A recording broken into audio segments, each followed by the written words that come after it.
हरे कृष्णा। तो हम लोग हरिनाम चिंतामणि जिसके ऊपर हम कार्यक्रम कर रहे हैं, आज तीसरा भाग हम लेंगे और ये श्लोक पढ़कर हम तीसरा भाग की शुरुआत करेंगे। सबको आवाज़ आ रहा है पीछे? ओके। तो श्लोक है, श्रीमद् भागवतम में आता है, छठा स्कंद, दूसरा अध्याय और श्लोक संख्या 14। इस श्लोक के ऊपर श्री प्रभुपाद का तात्पर्य नहीं है, अगर हम इसको आधार के रूप में लेते हैं, रेफरेंस के रूप में, और फिर हम इसमें से पढ़ेंगे। शब्दार्थ है, सांकेत्यम पारिहास्यम वा स्तोभम हेलनम एव वा वैकुंठ नाम ग्रहणम अशेष अदहरम विदुः। सांकेत्यम पारिहास्यम वा स्तोभम हेलनम एव वा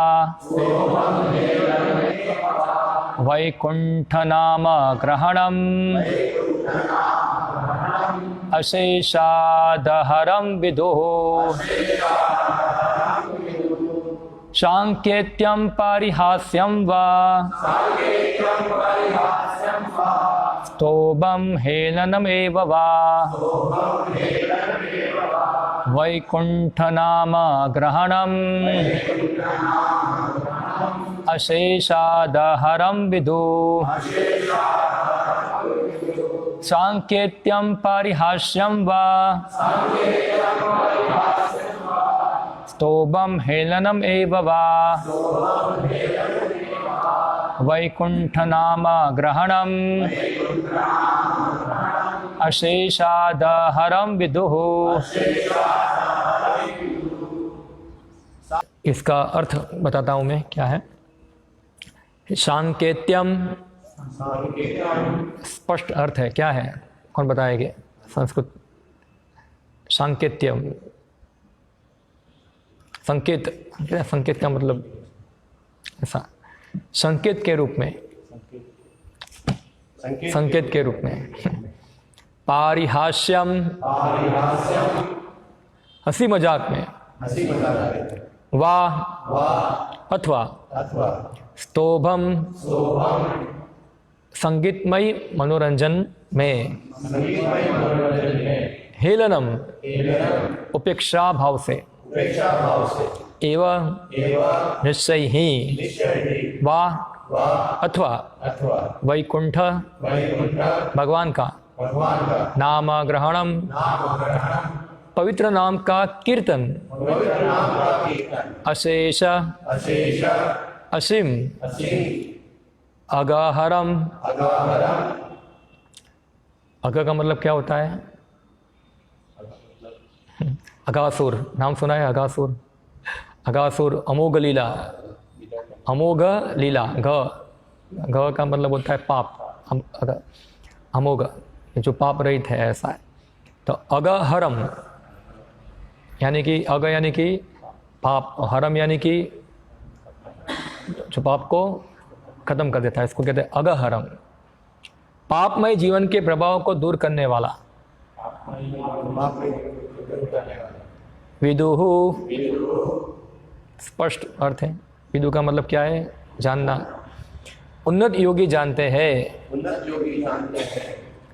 अनुवाद है, जो व्यक्ति भगवान नाम का कीर्तन करता है उसे तुरंत अनगिनत पापों के फलों से मुक्त कर दिया जाता है। भले ही उसने यह कीर्तन अप्रत्यक्ष रूप से कुछ अन्य संकेत करने के लिए, परिहास में, संगीतमय मनोरंजन के लिए अथवा उपेक्षा भाव में से क्यों न किया हो, इसे शास्त्रों में पारंगत सभी विद्वान पंडित स्वीकार करते हैं। तो ठाकुर बताते हैं, जो ये पुस्तक लिख रहे हैं, तो सबसे पहले हरिदास ठाकुर जो है वो चैतन्य महाप्रभु को बताते नामाभास का फल क्या है। ये श्लोक के अंदर फल है, क्या है, कौन बताएंगे? श्लोक के अंदर क्या बताते हैं? अगहरणम क्या है? इसके सब पाप कर्म क्या हो जाते हैं? नष्ट हो जाते हैं। तो और भी है, नामाभास का और भी फल है। यदि कोई नामाभास को अच्छी तरह से समझता है तो पवित्र नाम का जप शुद्ध हो जाएगा। यानी कि व्यक्ति को शुद्ध नाम को जप करना है तो व्यक्ति को नामाभास क्या है उसको समझना पड़ेगा। अगर व्यक्ति नामाभास जानता नहीं है तो शुद्ध नाम कैसे ले पाएगा? तब उस शुद्ध जप की शक्ति से वह अपने भौतिक अस्तित्व को समाप्त कर देगी। पवित्र नाम सूर्य की तरह भ्रम के अंधकार को दूर करता है। हालांकि कभी कभी बादल या धुंध दर्शकों के सूर्य को ढक लेते हैं ताकि प्रकाश का केवल एक हिस्सा ही आ सके। इसी प्रकार से जब अज्ञानता और अनर्थ की प्रधानता होती है तब पवित्र नाम का सूर्य ढक जाता है और नाम के पूर्ण प्रभाव का एक अंश ही अनुभव होता है। इसलिए कुछ मामलों में पवित्र नाम पूरी शक्ति में प्रकट होना जपकर्ता का हृदय पवित्र नाम पूरी शक्ति में प्रकट होगा जपकर्ता के हृदय में, लेकिन अन्य मामलों में अज्ञानता और अनर्थ के बादल जपकर्ता पर नाम के प्रभाव को कम कर देंगे। तो यहाँ बताते हैं सबसे पहले नाम जब जो नामाभास से क्या होगा? व्यक्ति का भौतिक अस्तित्व खत्म हो जाएगा, यानी कि वो सभी प्रकार के कलमश से मुक्त हो जाएगा। ये एक फल है। और बताते हैं नामाभास क्या है? तो जैसे कि सूर्य है, भगवान नाम की तुलना की गई सूर्य के साथ सूर्य होता है। तो सूर्य की जो प्रकाश है वो दो प्रकार से ढक जाता है। एक उपमा दी गई है बादल से और दूसरी उपमा दी गई है कोहरे से। कोहरा, जो कोहरा है वो क्या है? वो अनर्थ है, और जो बादल है वो क्या है? वो अज्ञानता है। तो ये दो, एक अज्ञानता और एक कोहरा, दोनों क्या करती है? हरिनाम के प्रकाश को क्या करती है? ढके रखती है। इसलिए जो जप करता है वो हरिनाम का जप करता है तो क्या होता है? उससे वो उसकी प्रगति इतनी होती नहीं है, क्योंकि क्या है? क्या ढका हुआ है? वो कोहरा और बादल से ढका हुआ है। तो अज्ञान क्या है और कोहरा क्या है?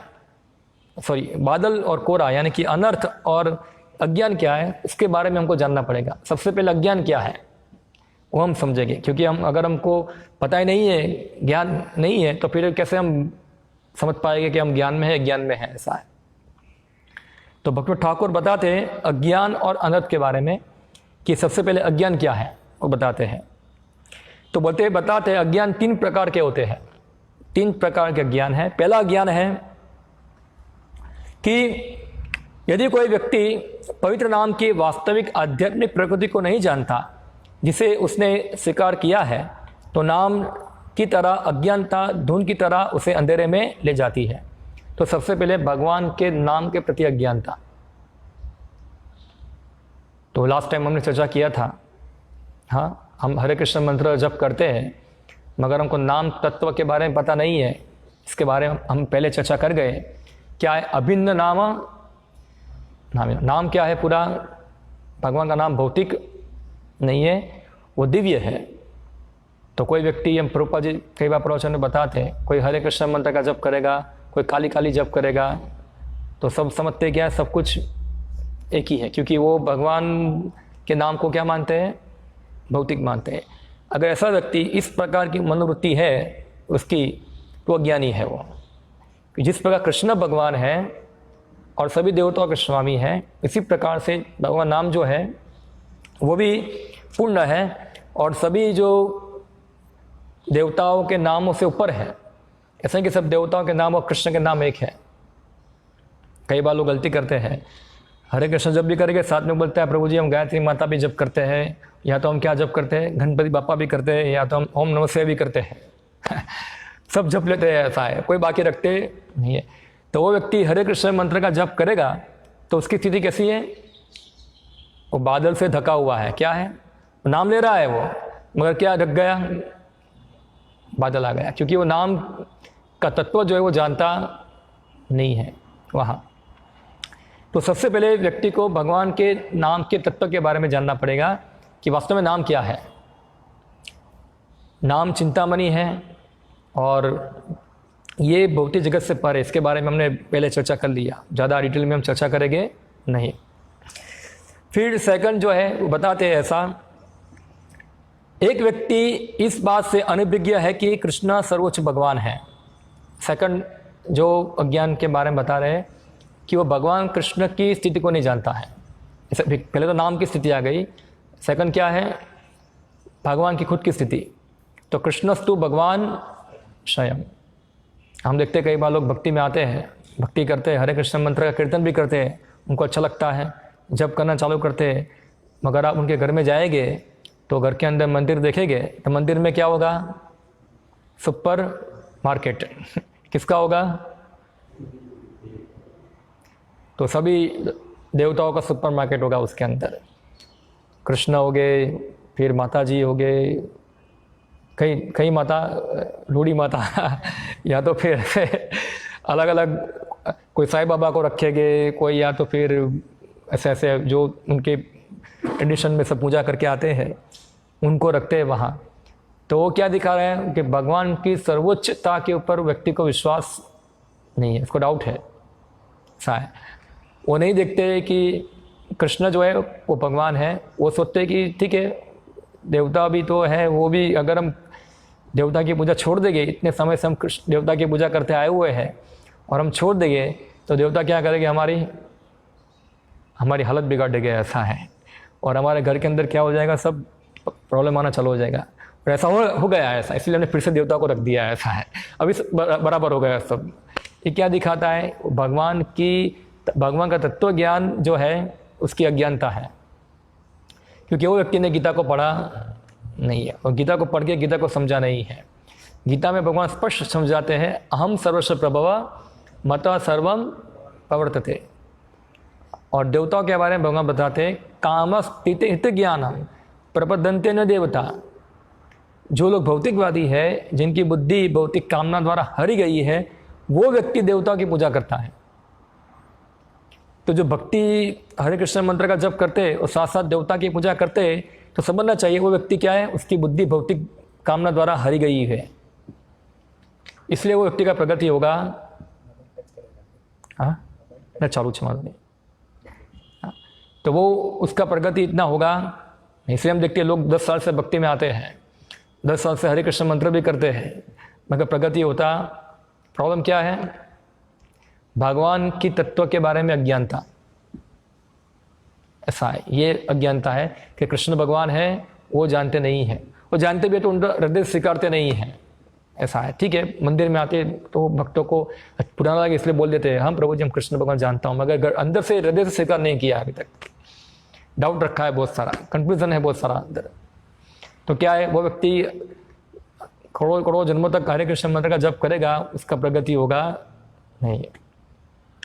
फिर बताते हैं तीसरा जो ज्ञान है जो भक्त ठाकुर बताते हैं वो क्या है, जो कृष्ण और उनकी जगत है, तो एक यानी कि वो खुद व्यक्ति जो है भगवान का अंश है और जगत के अंदर एक तुच्छ जीव के रूप में है।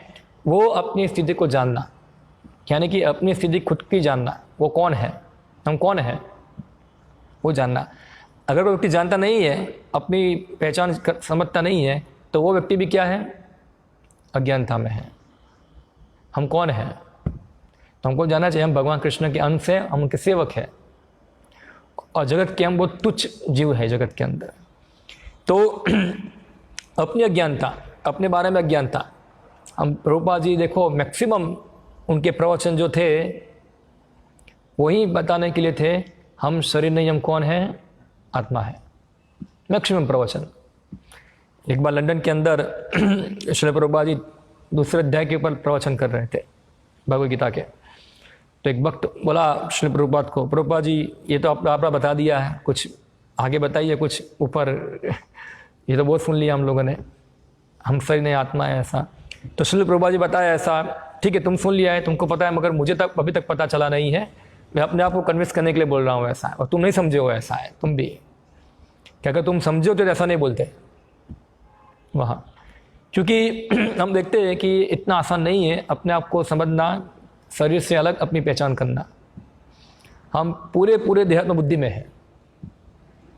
हाँ, अगर हम वास्तव में समझते कि हमें कृष्ण का अंश हूँ तो हम तुरंत मुक्त हो जाएंगे, हम बौद्धिक जगत के बंधन से क्या हो जाएंगे मुक्त हो जाएंगे।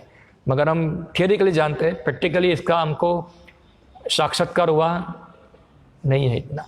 एटलीस्ट थियरिकली जानना कि मैं कृष्ण का अंश हूँ और उस प्रकार से एक्ट करने का प्रयत्न करना। अगर हमने जान लिया मैं कृष्ण का अंश हूँ तो ऑटोमेटिक क्या हो जाएगा, हम अन्य सब जो एंगेजमेंट है हमारी, जो उपाधि के कारण हमारी है, हमने उपाधि ले ली है, मैं ये हूँ, मैं फलाना हूँ, मैं टिकना हूँ, मैं भारतीय हूँ, मैं अमेरिकन हूँ, मैं इंजीनियर हूँ, मैं फलाना हूँ, ये सब क्या है हमारी उपाधि है।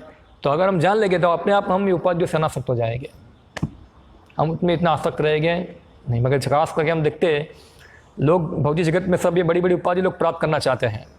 हाँ, सब बड़े बनना चाहते हैं, मैं फलाना भाई फलाना हूँ। घर के पास देखो कि लिखा होगा, अपना नाम लिखा होगा और ब्रैकेट में लिखा होगा फलाना तो ये सब क्या है, ये सब उपाधियाँ है।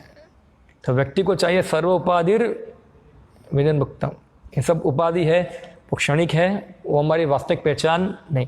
ना तो मन नहीं हूँ मैं, ना मैं बुद्धि हूँ, ना ये शरीर हूँ। मैं कौन हूँ, मैं जीवात्मा हूँ, शरीर से अलग हूँ पूरा। और जीवात्मा होने के नाते मेरा कार्य है कृष्ण की सेवा करना, उसके अलावा और मेरा कोई कार्य नहीं है। जो भी कार्य मैं बनाया है वो उपाधि कारण ही बनाया है।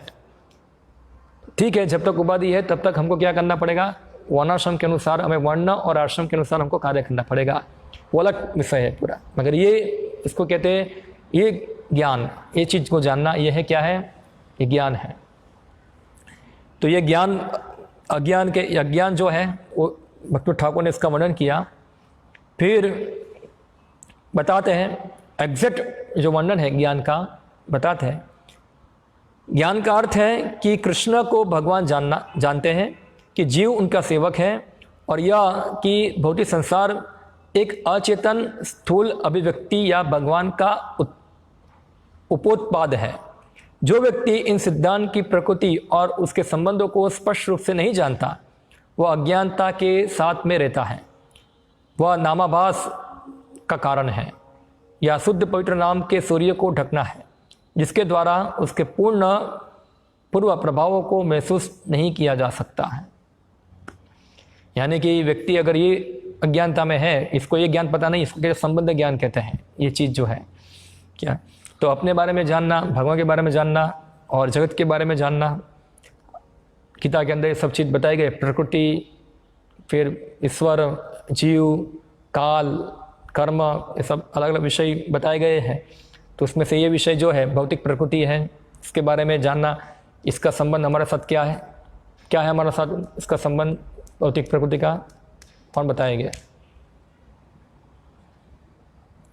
है संबंध हमारा? नहीं है। ये भौतिक प्रकृति से हमारा कोई संबंध नहीं है। हमारा संबंध किसके साथ है? आध्यात्मिक प्रकृति से है, ऐसा है। मगर हम लोग अटैच होने के कारण हम सोचते हैं कि हम भौतिक जगत का उत्पादन है यहाँ। तो ये सब इसको ज्ञान कहा जाता है। फिर भक्ति ठाकुर बताते अनर्थ के बारे में। अनर्थ क्या है? जो हरिनाम की शक्ति को प्रकट नहीं करता है। तो सबसे पहला अनर्थ है असत तृष्णा। असत तृष्णा का अर्थ क्या है? असत का अर्थ क्या होता है? जो चीज़ वास्तविक नहीं है, जो चीज़ का कोई महत्व नहीं है, सनातन नहीं है, इसको क्या कहते हैं? असत। और तृष्णा यानी कि डिज़ायर, इच्छा है। तो असत वस्तु के लिए इच्छा बनाना, वो क्या है? असत तृष्णा। यानी कि बहुत सारी भौतिक इच्छा है जो असत वस्तुओं के प्रति हमारी होती है, इसको कहते हैं असत तृष्णा। तो जो व्यक्ति के अंदर असत तृष्णा है तो ये अनर्थ है। क्या है ये? तो भक्ति ठाकुर बताते हैं ये भौतिक तृष्णा जो है, असत तृष्णा है, वो किस प्रकार प्रकट होती है? भौतिक वस्तुओं की प्यास इस प्रकार विभाजित है इस दुनिया में भौतिक वस्तुओं की लालसा, अगले जन्म में स्वर्गीय इंद्रिय सुख की लालसा, रहस्यवादी योग सिद्धियों की लालसा और ब्रह्म में मुक्ति की इच्छा। तो ये कर्म, ज्ञान और योग 3 चीज़ भक्ति ठाकुर बता दी है, ऐसा है। तो सबसे पहले क्या है, तो लालसा, भौतिक जगत में सुखी होने की इच्छा, इधर भी, ये जीवन में भी और अगले जीवन के अंदर भी क्या प्राप्त करना, स्वर्गीय जीवन प्राप्त करना है, आनंददायक जीवन प्राप्त करना है। इसको कहते हैं असत तृष्णा। बहुत सारी भौतिक इच्छाओं को कल्टिवेट करते हैं व्यक्ति, और ज़्यादातर लोग होते हैं ये अनर्थ से प्रभावित होते हैं। हम सब के अंदर ये क्या है, ये अनर्थ सबसे परमानेंट है, ऐसा है। हम भौतिक कलमस, भौतिक इच्छाओं को दूर करने का प्रयत्न नहीं करते हैं, ऊपर से हम उसको कल्टिवेट करते हैं। नहीं, मुझे चाहिए ये चीज़, मुझे ये चीज़ चाहिए, मुझे एक घर चाहिए, मुझे बंगला चाहिए, मुझे गाड़ी चाहिए, मुझे फलाना चाहिए, मुझे ये चाहिए। तो हम उसको क्या करते हैं, जानबूझकर उसको कल्टिवेट करते हैं, या ना तो उसको निकालते हैं, ऐसा इसको हम प्रोत्साहन देते हैं वहाँ। तो ये है असत तृष्णा। पर अगर समझना चाहिए, ये तृष्णा जो है कभी ख़त्म होने वाली नहीं है, हमेशा बढ़ती ही जाएगी, बढ़ती ही जाएगी, बढ़ती ही जाएगी, ऐसा है। जब तक किसी के हृदय के अंदर इस प्रकार की असत तृष्णाएँ हैं, भले ही वो 16 माला घिस दे इधर, ऐसा है, उसका प्रगति होगा नहीं। क्यों? क्या हृदय के अंदर असत तृष्णाएँ हैं, तो उसका प्रगति नहीं होगा। हाँ, तो सबसे पहले व्यक्ति को ये असत तृष्णाओं को दूर करने के लिए क्या करना चाहिए, वो बाद में बताऊंगा मैं क्या है। फिर नेक्स्ट है हृदय दुर्बलिया, हृदय की दुर्बलता। इसके बारे में बताते हैं। हृदय की दुर्बलता का विश्लेषण कृष्ण से संबंधित तुच्छ वस्तुओं के प्रति लगाव में किया जाए है। तो हृदय दुर्बलता का मतलब क्या है, कृष्ण के संबंध में नहीं है जो चीज़, वो चीज़ों के प्रति हमारा क्या है, ज़्यादा आसक्ति है, इसको कहते हैं हृदय दुर्बलिया। जैसे अर्जुन का था, अर्जुन का क्या था, अपने सगे संबंधी के प्रति क्या था, उसका अटैचमेंट था वहाँ। तो ये हृदय दुर्बलिया इसको कहा जाता है, जो कृष्ण के संबंध में नहीं है, ऐसी वस्तुओं के प्रति ज़्यादा अटैच रहना। जैसे अजामिल था, किससे अटैच था, अपने बच्चे से अटैच था, छोटा बच्चा था उससे अटैच था। और फिर ऐसे हम देखते भरत महाराज कहाँ गए, वो हिरण, क्या था कारण, हृदय दुर्बलिया। जबकि भरत महाराज कैसा नहीं है, भरत महाराज हमको सिखाने के लिए ऐसा भागवतम उदाहरण प्रस्तुत किया गया है, मगर कहने का तात्पर्य है कि ये हृदय दुर्बलिया जो कृष्णा से डिवेट हो गए और अन्य विषयों के ऊपर क्या हो गया, उनका अटैचमेंट क्या हो गया, बढ़ गया। तो इसका कारण क्या था, हृदय, अपने हृदय को रोक नहीं पाए, क्या नहीं कर पाए, इसको ओवरकम नहीं कर पाए, रोक नहीं पाए, इसके प्रभाव में आ गए वहाँ, जिसको कहते हैं हृदय दुर्बलिया। फिर है दूसरा हृदय दुर्बलता का कारण है छल, कपट करना। वो इसका कारण भी क्या है, हृदय दुर्बलिया। जैसे मैं उदाहरण दूं मैं आपको, जैसे मैंने बताया था उस दिन, और प्रभुपाद जी ने एक बार एक बुक लिख रहे थे, उसके अंदर आया था Lord Chaitanya come to save, या सॉरी ये शब्द नहीं था, वो क्या था, हाँ, तो सनातन गोस्वामी चैतन्य महाप्रभु को मिलने के लिए आते थे, तो उनकी दाढ़ी और सब बढ़ गया था ना, सब बाल बढ़ गए थे। तो प्रभुपाद जी ने लिखते इसके अंदर, ये लुक लाइक जो हिप्पी जैसा लिखते हैं, ऐसा हिप्पी जैसा दिखते हैं। तो एक प्रभुपाद का अनुवादक था, उसका नाम था, वो क्या था उसका नाम, दाढ़ी वाला, हयग्रीव हयग्रीव था, हयग्रीव, जो प्रभुपाद का एडिटर था, ऐसा इंग्लिश एडिट करता था। तो जब उसने पढ़ा ये तो उसको अच्छा लगा, नहीं क्योंकि खुद का दाढ़ी था, ऐसा है तो उसने क्या किया, उसमें से निकाल दिया है स्टेटमेंट पूरा। तो इसको क्या कहते, छल, क्या कहते हैं, छल, यानी कि खुद वो लगता है तो वो छल करके इसको निकालते। ऐसे बहुत से उदाहरण हैं, वो छल के होते हैं कि व्यक्ति इस प्रकार छल करेगा वहाँ, तो वो भी क्या है, इसका कारण हृदय दुर्बलिया है, उसके हृदय की दुर्बलता है वहाँ। और नेक्स्ट बताया ईर्ष्या, क्या है, ईर्ष्या, और ख़ास करके भक्ति मार्ग में ईर्ष्या होती है। जब व्यक्ति अन्यों की भक्ति प्रगति देख के क्या होता है, उसको ईर्ष्या, ये आगे निकल गया, मैं पीछे रह गया, ऐसा है, 10 साल से भक्ति कर रहा हूँ, मेरा दीक्षा नहीं हुआ, इसका दीक्षा हो गया, क्या है ये तो ये क्या है, द्वेष पूरा होगा, ईर्ष्या आएगा। मगर हमको जानना चाहिए, हम जनरली क्या होते हैं, हम जस्टिफाई करते हैं, भक्तों को देखते हैं कौन कितना भौतिक प्रगति किया, उसको हम भक्ति प्रगति मापते हैं। भक्ति प्रगति मापना वो हमारे हाथ में नहीं है, ऐसा है। कौन कितना प्रगत है, कौन कितना प्रगत नहीं है, वो कैसे पता चलेगा हमको? तो इसके लिए क्या है, तो हम गुरु अष्टकम में गाते हैं, यशा प्रसादात न गति कुतोपि। अगर हमसे गुरु प्रसन्न नहीं है तो समझना चाहिए हम प्रगति नहीं कर रहे हैं। अगर हमसे गुरु प्रसन्न है तो समझना चाहिए हम प्रगति कर रहे हैं। अगर हम कितनी माला कर दे, कितनी मंगलारती में आ जाए, कितनी सेवा कर ले, मगर हमसे गुरु प्रसन्न नहीं है हमारे मनोवृत्ति से, तो हमारी प्रगति नहीं हो रही है। अगर हम भले ही हमारी माला करने में, सेवा करने में टूटी रह जाए, मगर हमारे प्रयास से अगर वो प्रसन्न है तो हमारी प्रगति हो रही है। ऐसा है। तो ये जो चीज़ है हमको समझना चाहिए। इसलिए हमको ऐसे भक्तों को भौतिक धरातल पे देखना चाहिए नहीं, ऐसा है, थोड़ा उन्नत होके देखना चाहिए क्या है। फिर थर्ड है अपराध।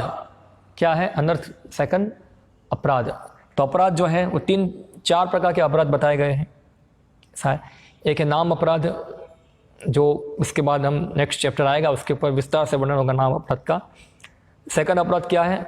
सेवा अपराध, भगवान की सेवा में अपराध करना। इसके बारे में आप भक्ति रसामृत सिंधु पढ़ेंगे तो इसके अंदर कितने प्रकार के 64 प्रकार के सेवा अपराध बताए गए हैं जो हमको सेवा करने में होते हैं हमसे। हाँ, भगवान को दूषित फूल अर्पण करना, या तो फिर अलग अलग मंदिर के अंदर गाड़ी पे बैठ के आना, और या फिर ऐसे कितने सारे चीज़ अपराध बताए गए, ऑफेंसेस बताए गए। ऐसा है। तो ये अपराध को दूर करना, ऐसा है। तो इसको सेवा अपराध कहा जाता है। सेवा में हम प्रसाद बना रहे, नमक डालना भूल गए, क्या हो गया? सेवा अपराध हो गया। प्रसाद बना रहे, मुंह से कुछ गिर गया अंदर, क्या हो गया? अपराध हो गया। सफाई कर रहे, बराबर सफाई नहीं कर दिया, ऐसा कचरा सब गिर गया, क्या हो गया? सेवा। क्योंकि अपराध जो है वो भक्ति से विपरीत है। एक शब्द है आराधना और एक शब्द क्या है? अपराध। अपराध यानी कि वो मनोवृत्ति क्या है? हमको करने की इच्छा नहीं है, ऐसा, हमको करने की इच्छा नहीं, इसलिए अपराध होता है ये। तो एक होती है आराधना, यानी कि भगवान की आराधना करना। तो दोनों विपरीत शब्द है, ऐसा है। तो ये सेवा अपराध है, सेवा में हमसे अपराध होता है भगवान की सेवा करने में। थर्ड है कृष्ण के भक्तों के प्रति अपराध, यानी कि वैष्णव अपराध। वो तो बहुत डेंजर है और हम सब डरते हैं उससे। डरना चाहिए, डरना चाहिए। और भक्तों के समाज में रहेंगे तो ऐसे तो खींचातानी चलेगी ही, ऐसा है। उसको अवॉइड कर सकते नहीं है। दुनिया में कोई ऐसी जगह नहीं है जहाँ चलता ना हो, ऐसा है। क्योंकि हम कहाँ है? भौतिक संसार में है, तो रहेगा, ऐसा है। मगर हमको इतना ऑफेंसिव नहीं होना चाहिए वैष्णव के प्रति कि फिर हम बस ख़त्म हो जाए, ऐसा है पूरा। तो अगर कोई हमसे कुछ होता है, मिसअंडरस्टैंडिंग होता है, शांति से बैठकर उसको क्या करना चाहिए? सॉल्व करना चाहिए, उसको समाधान लाना चाहिए। अगर हम कृष्ण को केंद्र में रखेंगे और शांति से बैठ के हम सॉल्यूशन लाने का प्रयत्न करेंगे, थोड़ा हम लेट गो करें, थोड़ा वो लेट गो करें, तो क्या हो जाएगा? चलता रहेगा गाड़ी, ऐसा है। तो इससे क्या होगा? वैष्णव अपराध होने का चांस बहुत कम हो जाएगा, हम लोग बच जाएंगे वहाँ से। फिर चौथा है जीव अपराध। क्या है? जीवों के प्रति अपराध, अन्य जीवों के प्रति अपराध। तो अन्य जीवों को, ऐसे मनुष्य भी है या तो फिर पशुओं भी है, उनको प्रति अपराध करना, उसको जीव अपराध कहते हैं। इसमें 4 बताए हैं, मगर एक भी है धाम अपराध, एक आता है। भगवान के धाम में जाके अपराध करना। धाम में गए और वहाँ पेशाब कर दिया किसी जगह पे, ऐसी जगह पेशाब कर दिया, या थूक दिया, इधर उधर कचरा फेंक दिया, चिप्स खा के कचरा फेंक दिया वहाँ। पहला चिप्स खाना अपराध है, दूसरा कचरा फेंकना अपराध है। तो क्या है वो? उसको धाम अपराध कहते हैं ये। तो ये सब चीज़ें वो अपराध में आती है यहाँ। तो ये सब क्या है? ये सब अनर्थ है। क्या है ये अनर्थ बताए गए। और व्यक्ति को जब तक ये एक बादल क्या है? अज्ञानता, और एक अनर्थ क्या है? कोहरा। जब तक 2 बना रहेगा तब तक जो हरिनाम रूपी सूर्य जो है वो क्या होगा? प्रकट होगा नहीं, उसका शक्ति जो है पूरा फुल फ्लैग प्रकट होगा नहीं। तो अनर्थ और अपराध को कैसे दूर किया जाए? जीव नामाभास की छाया में तब तक बना रहेगा जब तक वह संबंध ज्ञान जीव, ईश्वर और भौतिक प्रकृति से संबंधित बुनियादी तथ्यों और उनके पारस्परिक संबंधों को से अनजान है। हालांकि जब गंभीर छात्र एक प्रामाणिक गुरु की शरण लेता है तो वह अपनी प्रभावी साधना के बल पर पवित्र नाम के सूर्य का अवरुद्ध करने वाले और आवरणों को दूर कर सकता है। जब बादल और धुंध दूर हो जाते हैं तो नाम का तेज सूर्य दिखाई देता है और भक्त को भगवान के प्रेम का खजाना देता है। प्रामाणिक गुरु द्वारा संबंध ज्ञान देने के बाद वह शिष्य को पवित्र नाम की साधना करने का निर्देश देता है। इसे अभिधेय या प्रक्रिया कहा जाता है। इस विशिष्ट प्रक्रिया से नाम अपना प्रभाव दिखलाएगा और अनर्थ को बाहर निकाल देगा। अंत में जीवन की लक्ष्य को प्राप्त करता है, ईश्वर का प्रेम, और इस स्थिति में वह पूर्ण आध्यात्मिक आनंद में पवित्र नाम का जप करने का अपना प्रदर्शन जारी रखता है। तो क्या करना पड़ेगा उसको? इसलिए अगर व्यक्ति के अंदर अनर्थ और अज्ञानता है, उसको दूर करने के लिए उसको प्रमाणित गुरु के पास जाना चाहिए और उनसे क्या करना चाहिए? सुनना चाहिए। क्योंकि प्रमाणित गुरु क्या देंगे? सबसे पहले हमको संबंध ज्ञान देंगे। क्या देंगे हमको? और जब संबंध ज्ञान सुनेंगे हम लोग तो धीरे धीरे हमारी चेतना में लाइट आना चालू होगा कि नहीं, ये गलत है, ये सही है, ये गलत है, ये सही। हम प्रकट हो जाएगा। हम देखते हैं भक्त लोग जो होते हैं खास करके सब लीला कथा ज़्यादा सुनते हैं, मनोरंजनी कथा सुनते हैं जिसमें थोड़ा मनोरंजन हो, कुछ एंटरटेनमेंट हो, ऐसा है। मगर हमको चाहिए कि सबसे पहले हम संबंध ज्ञान में निपुण बने। हमको ये संबंध ज्ञान बार बार सुनना चाहिए। और संबंध ज्ञान क्या है? हमारी स्थिति क्या है, जगत की स्थिति क्या है, भगवान की स्थिति क्या है, हम कैसे जगत में फंसे हुए कैसा है, कैसे निकलना है बाहर, ये सब जो इन चीज़ों के बारे में जो ज्ञान है इसको क्या कहते हैं? संबंध ज्ञान। तो गुरु जो है कृपावश क्या करते हैं? संबंध ज्ञान बोलते हैं। क्या करते हैं? बोलते हैं। और जब बोलते हैं तो उनके वाणी से क्या होता है? भिद्यन्ते हृदय ग्रंथि छिद्यन्ते सर्व संशय। भागवतम में श्लोक आता है ये। हाँ, हृदय ग्रंथि क्या हो जाती है? उसको वेद देते हैं। और छिद्यन्ते सर्व संशय, और हमारा जो संशय सब क्या हो जाएंगे? क्लियर हो जाएंगे। और इस प्रकार व्यक्ति अपने आप को देख पाएगा क्या है, उसकी स्थिति क्या है वो समझ पाएगा, भगवान की स्थिति क्या है वो देख पाएगा। इसलिए संबंध ज्ञान जो है वो बहुत महत्वपूर्ण है, सुनना।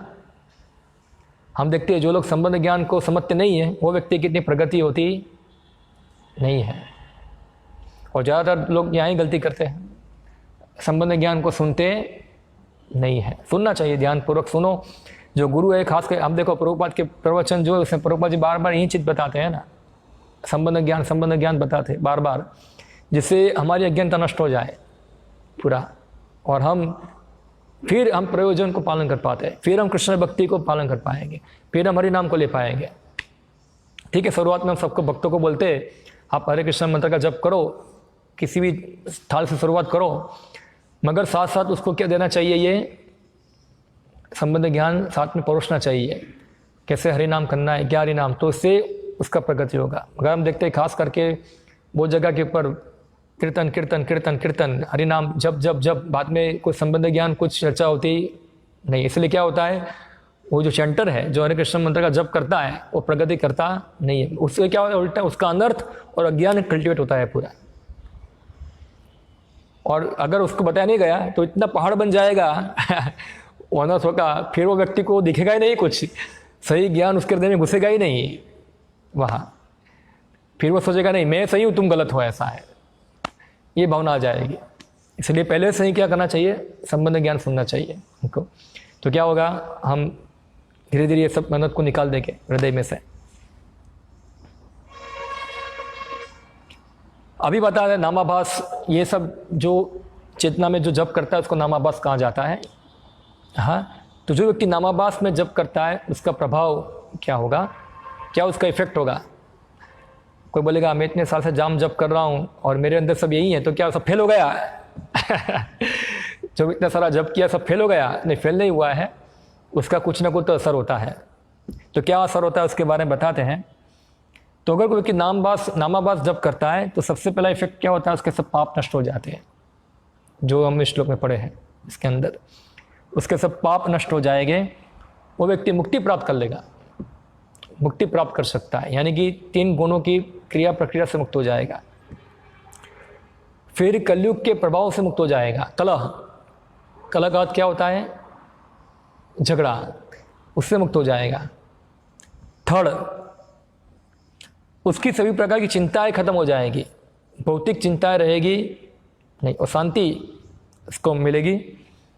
फिर तीसरा है भूत प्रेत प्रतिकूल ग्रह, ये सब के प्रभाव क्या हो जाएंगे? खत्म हो जाएंगे। हम देखते कई बार किसी को भूत पकड़ता है होता है ना, भूत पकड़ता है, सबको भूत पकड़ा हुआ है। हम सबको कौन सा भूत पकड़ा है? 85 पाइले मत्ती छंद है हमको माया का भूत ने पकड़ा है, वही भूत है। और दूसरा भूत भी होता है, वास्तविक भूत भी होता है, वही पकड़ता है कई बार। तो अगर कोई नाम जप करेगा तो भूत का प्रभाव खत्म हो जाएगा। फिर लिखा है ग्रहों का प्रभाव भी खत्म हो जाता है, प्रतिकूल ग्रहों का। हम देखते कई बार भक्त लोग होते उंगली में कुछ पहनते हैं प्रभु जी क्या पहना है? कुछ बोलते नहीं है ऐसा है, मगर बोलते ऐसा, उंगली में कुछ पहना है ऐसा है। कोई बुद्ध का पहना है, कोई गुरु का पहना है, कोई किसका पहना है, शुक्र का पहना है, ये सब पहनते हैं। एक क्योंकि ज्योतिष शास्त्र के अनुसार कोई ग्रह है उसके लिए क्या है? अनुकूल नहीं है, प्रतिकूल है, इसलिए उसको भौतिक जगत में क्या समस्या होती है वहाँ। तो ये दूर करने के लिए ये सब नंग पहनते हैं। अगर कोई व्यक्ति नामाभास जप करेगा तो ये इफेक्ट से मुक्त हो जाएगा, इसलिए उसको ये सब पहनने की आवश्यकता नहीं है। अगर वो वास्तव में नामाभास जप करेगा तो ये करने की आवश्यकता नहीं। हाँ, इसका मतलब कि वो नामाभास जप नहीं कर रहा है, वो नाम अपराध कर रहा है, इसलिए उसको ये पहनने की आवश्यकता पड़ रही है उसको ये पहनना पड़ता है, क्योंकि यह बता है कि सभी प्रतिकूल ग्रहों का असर खत्म हो जाता है इससे। इसलिए हम लोग जो है ये सब ये नंग मंग नहीं पहनते हैं ऐसा कि प्रभु मुझे बुद्ध की कमी है ये शुक्र की कमी है, राहु की कमी है। तो ये सब अगर वास्तव में कोई नामाभास जप करेगा तो असर से मुक्त हो जाएगा यहाँ से। फिर नरक के ग्रहों के निवासी भी नामाभास के जप से मुक्त हो जाते हैं, यानी कि कोई नरक में है वो व्यक्ति भी नामाभास से मुक्त हो जाता है, नारक के जीवन से मुक्त हो जाता है। नामाभास कितनी शक्ति है! अभी सूर्य प्रकट भी नहीं हुआ है, खाली बादल और क्या है, धुंधल ने उसको धक्के रखा है, फिर भी वो इतना इफेक्ट देता है। देखो वहाँ नामाभास पहले से ही किए गए पाप कर्मों के प्रभाव को नष्ट कर देता है, यानी कि प्रारब्ध कर्म भी खत्म हो जाते हैं। पूरा अजामिल का स्टोरी ही इसके ऊपर है। हाँ, अजामिल का पूरी कथा ही इसके ऊपर है। अजामिल अपने पूर्वज अपने जीवन काल में पाप कर्म किया, और जब वो नारायण बोला, वो नारायण क्या था? वो नामाभास था। वो बताऊंगा मैं आगे। नामाभास के अलग अलग प्रकार के लेवल है। अजामिल ने इस नामाभास को चरण किया, उससे क्या हो गया? वो अपने प्रारब्ध कर्मों से क्या हो गया? मुक्त हो गया। इसलिए जब यमदूत उसको लेने के लिए आए तो विष्णुदूत उन्हें बोला तुम उसको ले जा सकते नहीं हो। क्यों? क्योंकि वो अपने सब पापों से मुक्त हो चुका है। ये बोला कैसे मुक्त हो गया?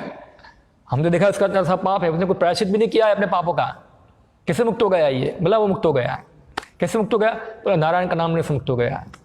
क्या बात करते हो, ऐसे कैसे मुक्त हो जाएगा? ठीक है, जाओ यमराज को जाके पूछो तुम जाके कैसे मुक्त हो गया वो। तो यमराज पूरा बताते नाम की महिमा के बारे में। तो ये जो हमारे प्रारब्ध कर्म है, इसलिए भक्तों को पाप कर्मों से मुक्त होने के लिए प्रायश्चित करने की आवश्यकता नहीं है। भक्तों के लिए सबसे बड़ा प्रायश्चित क्या है? भगवान का नाम का शरण लेना, भगवान के नाम की शरण लेना। अगर हमसे कुछ पाप हो गया है, हमको पता चला, तो क्या करना पड़ेगा? हमको भगवान के नाम की पूरी नम्रतापूर्वक उनका शरण लेना है। ऐसा नहीं कि चलो भगवान के नाम में शक्ति नहीं है, मैं गंगा स्नान करके आता हूँ, मैं ब्राह्मण को दान करता हूँ, मैं ये प्रायश्चित करता हूँ। ये सब किसके लिए है? जो भक्त नहीं है। मगर जो शुद्ध भक्ति पथ पे है, उनको चाहिए कि वो नाम का पूर्ण रूप से आश्रय ले ले वहाँ। इससे इस प्रकार का नाम जब से उसके हृदय की क्या हो जाएगी? शुद्धि हो जाएगी। अगर कोई व्यक्ति फिर करेगा, ठीक है तो अच्छा है, नाम लो और पाप को क्या करो? खत्म कर दो। तो फिर क्या हो जाएगा? नाम अपराध। कौन सा नाम अपराध है? 7 नंबर का। ये तो बहुत खराब है, ये बहुत खराब है। तो इसका हमको दुरुपयोग करना चाहिए नहीं। कि तो अच्छा है, मैं पाप कर लेता हूँ फिर हरे कृष्ण बोल लूँगा क्या हो गया, ये पाप से मुक्त हो गया, तो ये नाम अपराध हो जाएगा। हमसे अनजाने में हो गए, हमको पता नहीं था, अभी हमको पता चल गया है कि मैंने पाप किया है, मैं उससे मुक्त होना चाहता हूँ, तो क्या करना चाहिए, हमको भगवान के नाम की शरण लेनी चाहिए, और इस प्रकार नाम हम जब करेंगे तो ये पापों से मुक्त हो जाएंगे, तब मुक्ति होगी हमारी। ना कि हम जानबूझ के पाप किया है और फिर हरे कृष्ण बोलते हैं, ऐसा है तो ऐसे मुक्त नहीं होंगे। फिर बताते हैं, चूँकि पवित्र नाम कृष्ण की सभी दिव्य शक्तियों से युक्त है, यहाँ तक कि नामाभास में जप करके भी व्यक्ति वर्णाश्रम प्रणाली के पोषित लक्ष्य धर्म अर्थ काम और मोक्ष के लक्ष्यों को प्राप्त कर सकता है। यह नाम जब व्यक्ति को भौतिक जगत में सुख की स्थिति प्रदान कर सकता है। असहायों के लिए यही एकमात्र सहारा है। इस जप से व्यक्ति वैकुंठ ग्रह की सीमा तक जा सकता है। शास्त्र विशेष रूप से कलयुग की प्रक्रिया के रूप में नाम की ही सलाह देते हैं।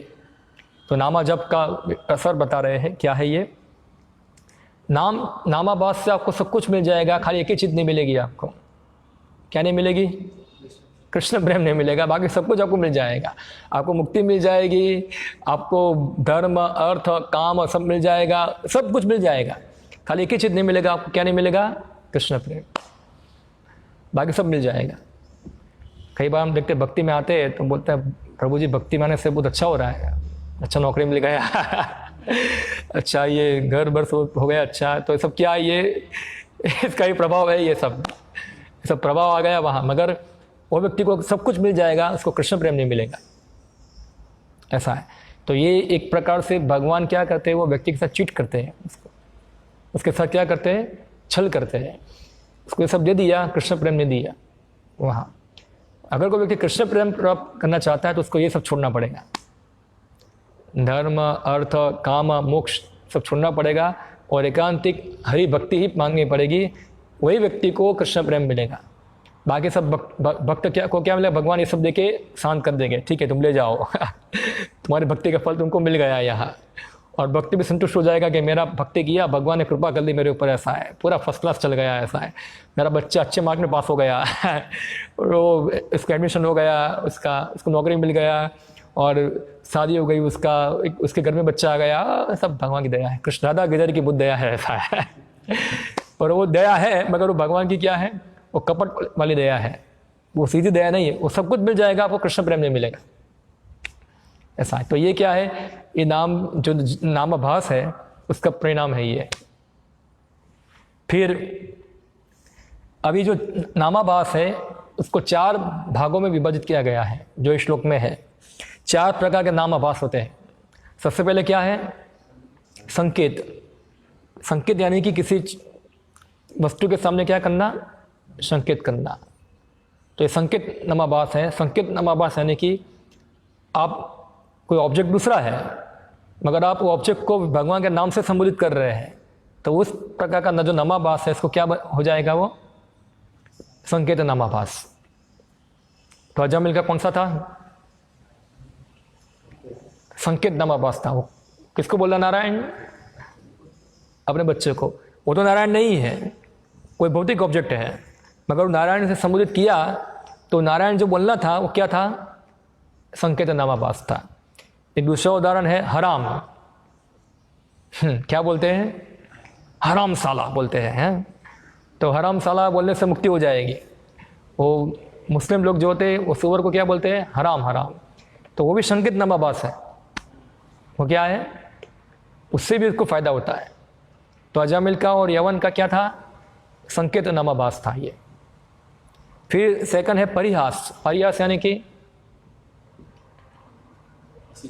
हाँ, हंसी मजाक करना, ए हरे कृष्ण वाले आए ऐसा बोलेगा, ऐसा है। तो क्या है ये, परिहास है, दम मारो दम हरे कृष्ण हरे राम बोलते हैं ना, ऐसा। तो वो भी क्या है, नामाभास है ये। वो जोकिंग करते, जोक करते भक्तों का, भगवान के नाम पर जोक करते हैं, उसका ही फायदा होता है। ये भी क्या है, ये भी नामाभास है, ऐसा है। और ये जो इसका उदाहरण है जरासंध। कौन है, जरासंध, जो भगवान का नाम लिया किस प्रकार से लिया, परिहास में लिया, ऐसा। ये कृष्ण क्या है ये, तो उसको मेरे को छोड़ देख के भाग गया था ये तो परिहास किया कृष्ण का, तो उसको ये फल मिला। क्या है? परिहास में भगवान का नाम लेना, ऐसा है। भगवान क्या देखते, कम से कम मेरा नाम तो बोलता है ये तो ये परिहास है। फिर स्तोभ, इधर स्तोभ का बताया गया है मनोरंजन में या संगीतमयी चीज। कौन था वो? स्तोभ में कौन बोला? क्या उदाहरण है?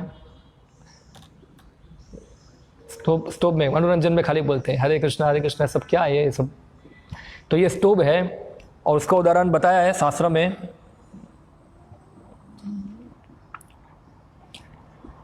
एक है शिशुपाल। शिशुपाल जो था वो क्या किया? स्तोभ का उच्चारण किया। तो कृष्ण को मजाक में या तो सब इस प्रकार से उसको बोला, पूरा गाली फाली बोला है, कृष्ण ऐसा है, ये है, पूरा अपमान किया ऐसा है। तो उसका जो इस प्रकार कृष्ण कृष्ण बोलना था वो क्या था? स्तोभ था। और अंत में जो है वो क्या है? हेलन, हेल इसको कहते हैं। हेल यानी कि उपेक्षा करना। जैसे कि आप कृष्ण बोल रहे हैं मगर आपका ध्यान कृष्ण पे नहीं है, किसी अन्य वस्तु के ऊपर है, तो उसको क्या कहते हैं? हेलन। तो हम लोग कौन सी कैटेगरी में आते हैं? खास करके हम नाम जप करते हैं, हम जरासन वाली कैटेगरी में है, हम शिशुपाल की कैटेगरी में है, या हम अजामिल की कैटेगरी में है, या तो हम हेल की कैटेगरी में है। अगर हम नाम जप करते हो, नाम जप करते समय किसी और चीज़ के बारे में सोच रहे हैं, तो कौन सा नाम जप हो जाएगा? वो हेलन, उसको हेलन कहते हैं। हेल नाम जप, उसका ही फायदा होता है, उसका ही फायदा शास्त्र में बताया है वहाँ। तो ये 4 जो है नामाभास है।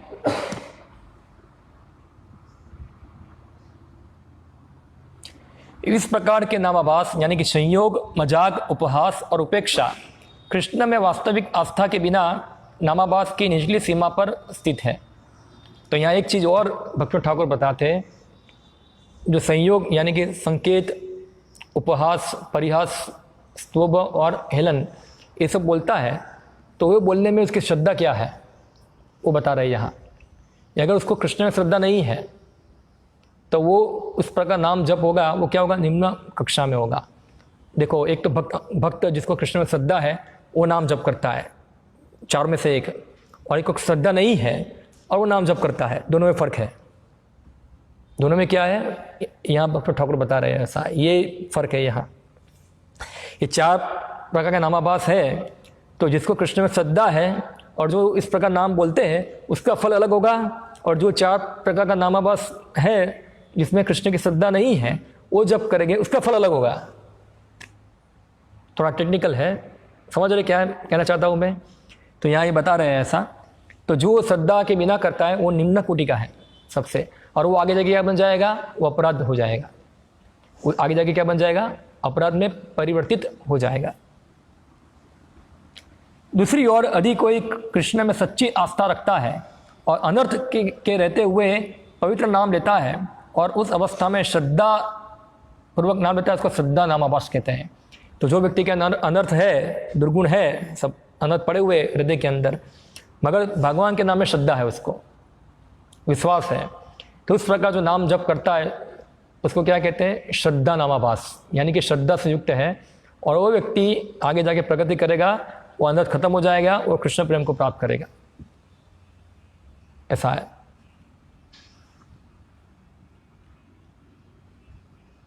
तो अगर कोई श्रद्धा नामाभास से मर गया तो क्या होगा उसका गति? उसको मुक्ति मिल जाएगी। क्या मिल जाएगी? मुक्ति मिल जाएगी, और मुक्त हो जाएगा।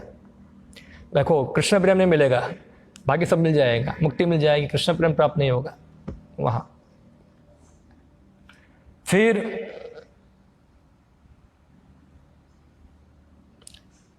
तो नामाभास में जप के परिणामों को श्रद्धा के साथ कैसे वर्णित किया जा सकता है? नामाभास में जप करने में प्रेम को छोड़कर सब कुछ मिल सकता है। ये श्रद्धा नामाभास, जो श्रद्धा होके ये 4 प्रकार के नामाभास हो गए। तो फिर बताते हैं, यदि कोई श्रद्धा नामाभास के बिंदु पर पहुंच जाता है तो जल्दी ही अनर्थ चले जाएंगे। यानी कि कोई श्रद्धा नामाभास पे जप कर रहा है तो जल्दी अनर्थ क्या हो जाएंगे? धुंधल क्या हो जाएगा? खत्म हो जाएगा। शुद्ध नाम जप करने से निश्चित रूप से बहुत जल्दी प्रेम प्राप्त हो जाएगा। इसलिए यह निष्कर्ष निकला जा सकता है कि नामाभास स्वयं कृष्ण प्रेम नहीं दे सकते, लेकिन इस अवस्था में शुद्ध नाम की अवस्था तक प्रगति कराने में मददरूप होता है। गुरु द्वारा बताए गए साधना के नियमों का पालन करके कोई भी व्यक्ति भगवान के प्रेम को प्राप्त कर सकता है। यहाँ तो दो चीज़ बता रहे, नामाभास हमको शुद्ध प्रेम की ओर जाने में मदद करेगा, और जो गुरु है हमको ज्ञान देंगे, इससे क्या होगा, धीरे धीरे हम शुद्ध प्रेम की ओर अग्रसर होंगे। इस प्रकार बशर्ते कि कोई नाम अपराध नहीं करेगा। क्या नहीं करना है इसके बीच में? अगर नाम अपराध हो गया, 10 नाम अपराध में से एक हो गया, तो व्यक्ति वापस नीचे आ जाएगा। नामाभास से कहाँ जाएगा? नाम अपराध पे आ जाएगा। और नाम अपराध में क्या होगा परिणाम? हमको नाम रुचि चली जाएगी। रुचि क्या होगा? चला जाएगा हमारे में से, और हम हरिनाम धीरे धीरे छोड़ देंगे, या तो फिर हम भौतिक भोग वासना की ओर फंस जाएंगे हम लोग। ये सब उसका परिणाम है पूरा ये।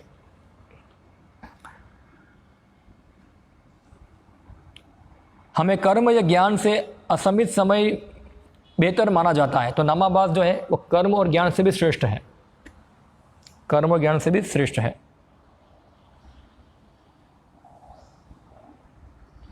और जो इस प्रकार धीरे धीरे विश्वास के साथ उसको लेगा, वो कृष्ण प्रेम में आगे बढ़ेगा। तो अभी ये हो गया श्रद्धा नामाभास। अभी भक्ति ठाकुर बताते हैं श्रद्धा भी 2 प्रकार की होती है। श्रद्धा भी किसकी होती है? इन्होंने बहुत डिटेल में एनालिसिस किया है पूरा हर चीज़ को। एक है छाया श्रद्धा, और एक है क्या बोलते हैं उसको, रिफ्लेक्टेड को क्या बोलेंगे हिंदी में? रिफ्लेक्शन को प्रतिबिंब, प्रतिबिंब श्रद्धा। एक है छाया श्रद्धा और एक है प्रतिबिंब श्रद्धा। तो छाया श्रद्धा क्या है?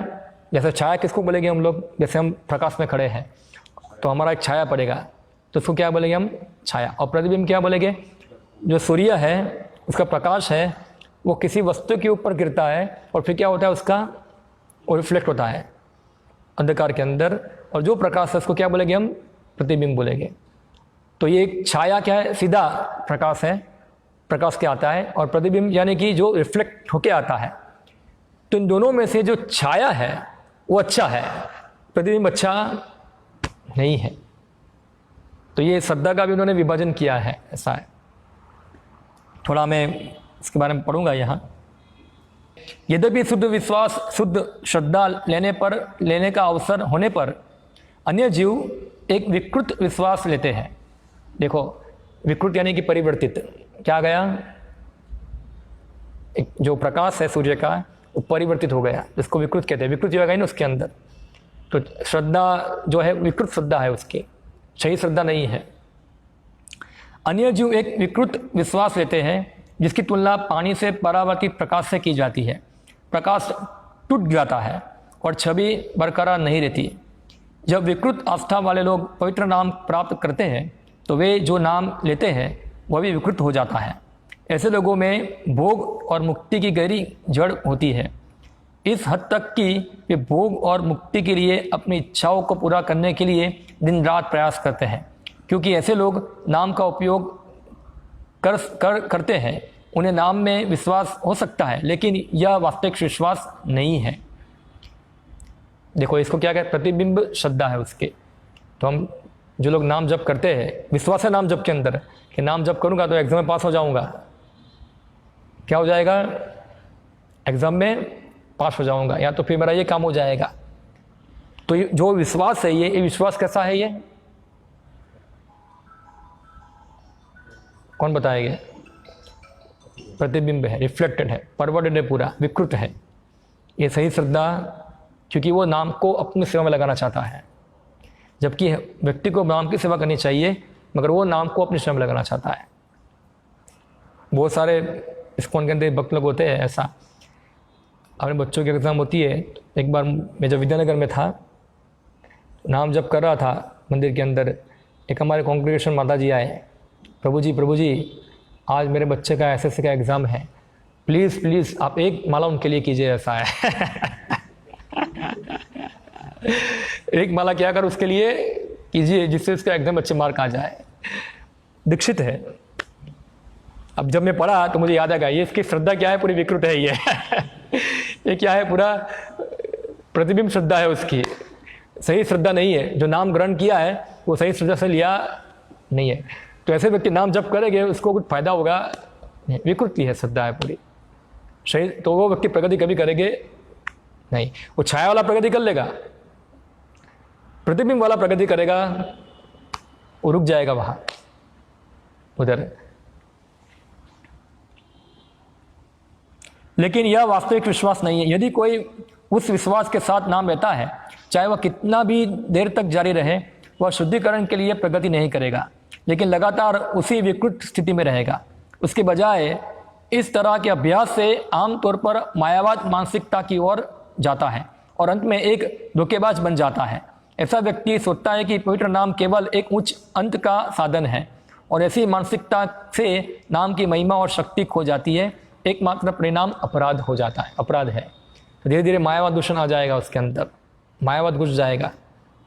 हाँ, ये प्रवेश सभी शत्रु घुसते इसके अंदर धीरे धीरे, और धीरे धीरे उसका क्या हो जाएगा, साधना क्या हो जाएगी, कुछ भौतिक अंत प्राप्त करने के लिए कि मुझे ये मिल जाए वो मिल जाए। तो वो व्यक्ति जो है वो धीरे धीरे इसका नाम जब इसमें आ जाएगा, अपराध में आ जाएगा। ये जो उसकी श्रद्धा जो है, जो श्रद्धा से नाम जप कर रहे, वो श्रद्धा धीरे धीरे अपराध बन जाएगी वहाँ। तो ये क्या है, प्रतिबिंब श्रद्धा।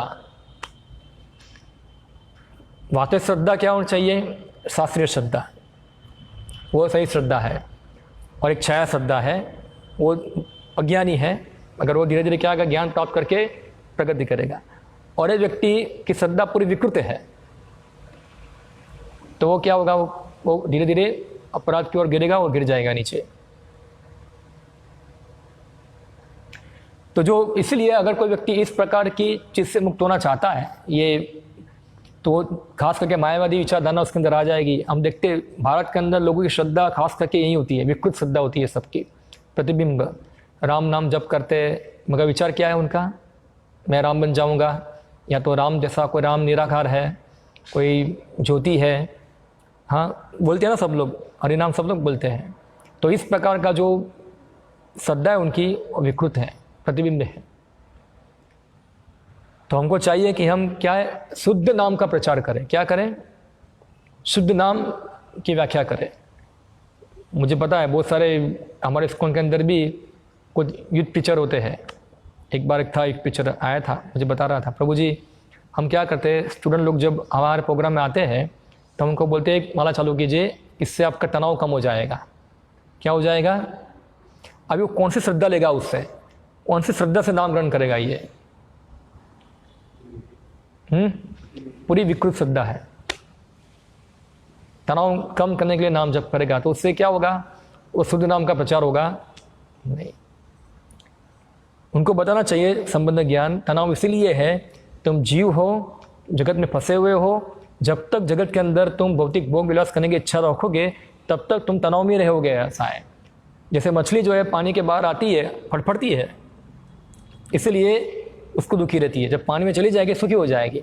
तभी तुम क्या करो, भगवान शरण लो और भगवान की भक्ति करके इस जगत से निकलने का प्रयत्न करो। वो सही नाम है, वो सही प्रचार है वहाँ। और कई बार क्या उसको तोड़ मोड़ के रखा जाता है, तो क्या है, वो विकृत है। वो जितनी श्रद्धा से लोग नाम लेंगे, सब लोग बोलते हैं हमारे प्रोग्राम में 500 लोग जप करने वाले हैं, 500 लोग तो ये है, सब ये क्या है, विकृत वाला है ये थोड़ा शुद्ध वाला है ये, विकृत प्रतिबिंब नाम लेते हैं सब लोग, थोड़ा शुद्ध नाम लेते हैं, ऐसा है। तो इस प्रकार हमको जज करना चाहिए, भले 1000 क्यों ना हो, ऐसा है। मगर क्या है, ये गति उनकी यही होगी। ये सब मायावाद, ये सब अलग अलग दूषण सब भरा होगा, और 16 वाला भी करते हैं, कई बार दीक्षा भी ले लेंगे लोग, ऐसा है।